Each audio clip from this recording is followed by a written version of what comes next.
Hello everyone, welcome back to my channel, welcome back to another episode of my weight loss journey. আজকে সকালবেলা উঠেই আমি আগে আমার ওয়েটটা মেপে নিলাম। তোমরা দেখতেই পাচ্ছ আগের ওয়েট আর এখন ওয়েটের ডিফারেন্সটা ঠিক কতটা, কিছু গ্রাম কমেছে।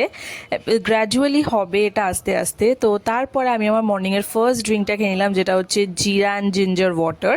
তারপরে আফটার হ্যাভিং মাই মর্নিং ফার্স্ট ড্রিঙ্ক, তারপরে আমি আমার ব্রেকফাস্টটা কমপ্লিট করলাম উইথ মুসলি অ্যান্ড ডিম সেদ্ধ। তারপর আমার অনেক কটা কাজ ছিল বাইরে, সেগুলো সব কমপ্লিট করে বাড়ি এসে সব মাছ ধুলাম, যেটা আজকে রান্না হবে বাড়িতে। তারপরে দেখতেই পাচ্ছ কি জোর বৃষ্টি পড়ছে। প্রচণ্ড বৃষ্টি হওয়ার পর আমার area literally totally water locked হয়ে গেছিলো। তারপরে আমি আমার লাঞ্চটা প্রিপেয়ার করলাম উইথ ওটস, অমলেট, কিউকুম্বার আর একটা মাছ ভাজা। তারপরে কিছুক্ষণ রেস্ট করার পর আমি ওটা ওয়ার্কআউটটা কমপ্লিট করলাম। ওয়ার্কআউট করার পর আমি আমার ডিনারটা কমপ্লিট করলাম, যেটাতে ছিল আজকে থেপলা, কার্ড রাইস, সাংরিয়ার চাটনি।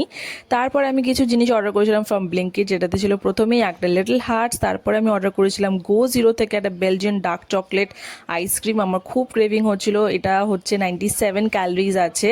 তারপরে অর্ডার করেছিলাম আমি নাটিস। তারপরে অর্ডার করেছিলাম আমি একটা ফয়েল পেপার। তারপর অর্ডার করেছিলাম একটা পি সেফ আর একটা Oreo sandwich from Kwality Wall's আর একটা ডেটলের hand sanitiser. So that's it for today. দেখা হচ্ছে তোমাদের সাথে আরও একটা নতুন